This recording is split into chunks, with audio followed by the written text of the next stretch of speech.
ajo që unë e kom kuptu gjatë mandatit kryesuesit është që drejtësia në fakt është kauzë e fuqishme politikës në gjëra që i duhet cëllës do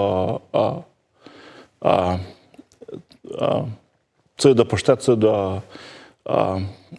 parti politike, që të mund drejtësia është një temë aktive për të. Dhe në këtë rast, me që koincidoj që në proces të reformës ne kishim perspektiva kuqat ndryshme me qeverinë. Kjo ka qenë sfida e parë dhe realisht ndoshta prej sfida ma permanente të mandatit tonë, për shkak se u ndërtua dhe narrativa që si me thënë, ekzekutivi dhe legislativi nuk kanë limite për të ndërtu politikë berjen mbi drejtësinë, diçka që ishte si koncept krejtësisht i gabum, për shkak se është konfirmuar posterë nga Gjykata Kushtetuese dhe nga Komisioni i Venecias. Dhe kjo narrativë krijoi një tension për një periudhë relativisht gjatë që në fakt në mënyrë kështu konsistente ka pengu pak punën e gjyqësorit, por njëkohësisht edhe të reformave në drejtësi, për shkak se rezultatet kanë qenë dukshëm më të vogla, për shkak se gjyqësori e ka pavarësinë, por e ka sigurisht edhe ndërveprimin për zbatimin e politikave të gjyqësorit. Ja herë përmend çdo rast, buxheti është vazhdon fatkeqësisht me qenë sfida e gjithë këshillave dhe gjithë kryesuesve, për shkak se me thënë drejtën ne kam thonë edhe në mbledhjen e fundit të KXH-s, ka një nivel jo të pranueshëm të reagimit të Kuvendit për zbatimin e ligjit për gjykatat, do të thënë edhe ato që vetë ka merituar Kuvendi nuk e zbaton si mbulesë buxhetore për KXH-n. Si shpjegohet kjo? Pse ndodh kjo? Është tendencë që të ndërhyjet, sepse mos përkraja e duhur financiare për gjyqësorin nuk përkthehet ndryshe përveç se si ndërhyrjen e gjyqësorit. Absolutisht, do të thënë mos mbështetja financiare e cënon njërin prej komponentave që në fakt e identifikon konceptin e pavarësisë së sistemit gjyqësor, sepse absolutisht që buxheti nuk kupton potencialin. Dhe pastaj potenciali se si administrohet është një çështje tjetër dhe kjo është në mënyrë të vazhdueshme.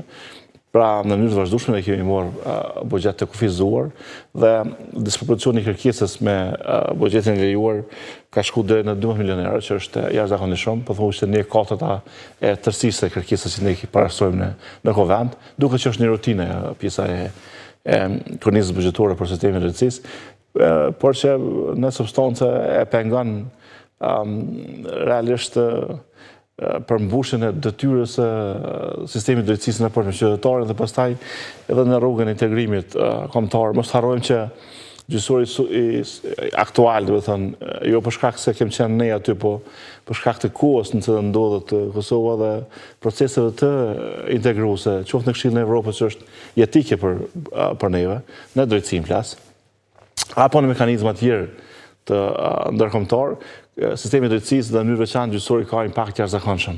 Për shkak se prej zbatimit me SAS, pra të marrëveshjes së sistemit stabilizimit, në mënyrë vazhdueshme ka programe kombëtare të mosave që gjenerohen për drejtësinë dhe kjo bën që ne kemi një numër të mosave që nuk është i pak në numër që duhet përmbushur nga drejtësia. Dhe unë besoj që me pak më shumë mbështetje, fare pak më shumë mbështetje, ne do të kishim mundësi se gjyqësor me u krahasuar me gjyqësorët më të zhvilluar, me thënë drejtën jo vetëm në rajon, si efikasitet, si cilësi, ajo është një problematikë vetë, sepse ne kemi pas ato zhvillimet e legislacionit, të strukturës gjyqësore, të gjyqtarëve, që në vetvete e kanë pengu ndërtimin e standardet praktikës që vendet e konsoliduar me drejtësi kanë shumë të zhvilluar.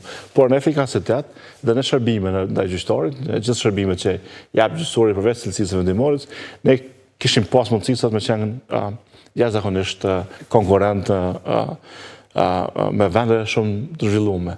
Përveç saj, vjen keq që ndoshta kemi qenë edhe po duhet të them krejtësisht në mënyrë transparente, duket që jemi i vetmi vend në ballkonin perëndimor që rezultatet e drejtësisë nuk prezantohen në mënyrë më të mirë të mundshme nga ekzekutivi dhe legislativi në institucionet ndërkombëtare.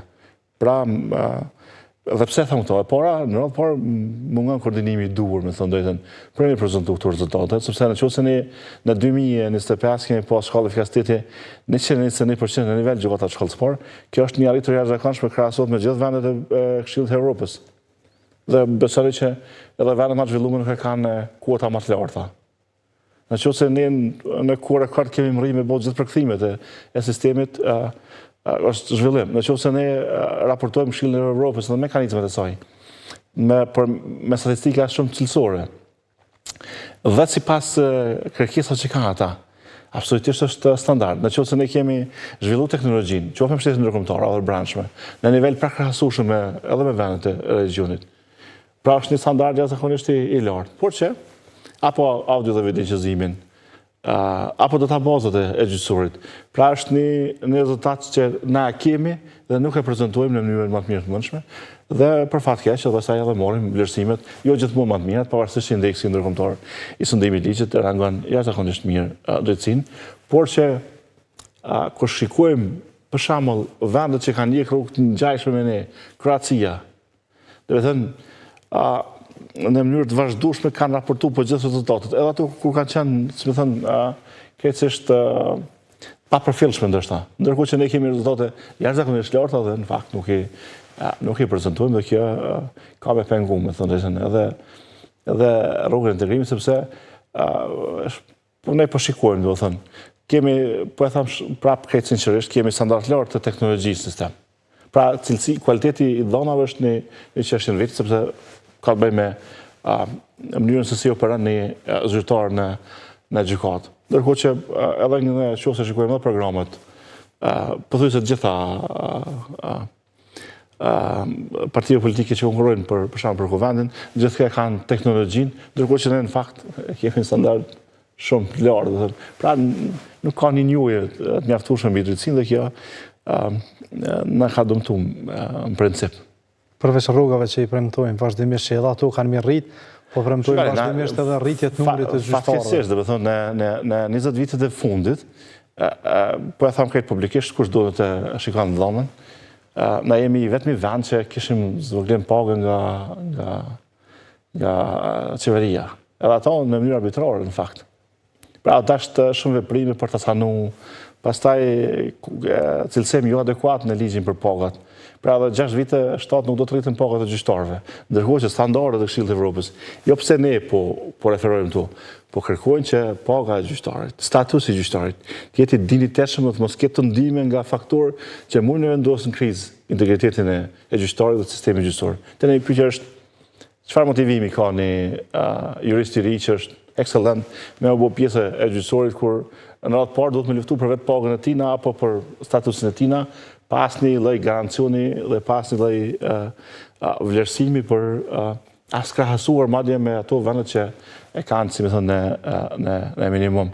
Është e padinjitetshme për neve që vlerësojmë detyrën e gjyqtarit me dalë me diskutu për pagën e gjyqtarit, por njëkohësisht është tepër më rëndësi se cilën e po kontekstin në cilin ne kemi operuar. Veçanë krejtësisht në vend se të merrem me reformën, merrem me procesin, ne do dojmë në fakt shpenzojmë kohë të merrem me pagat e gjyqtarëve.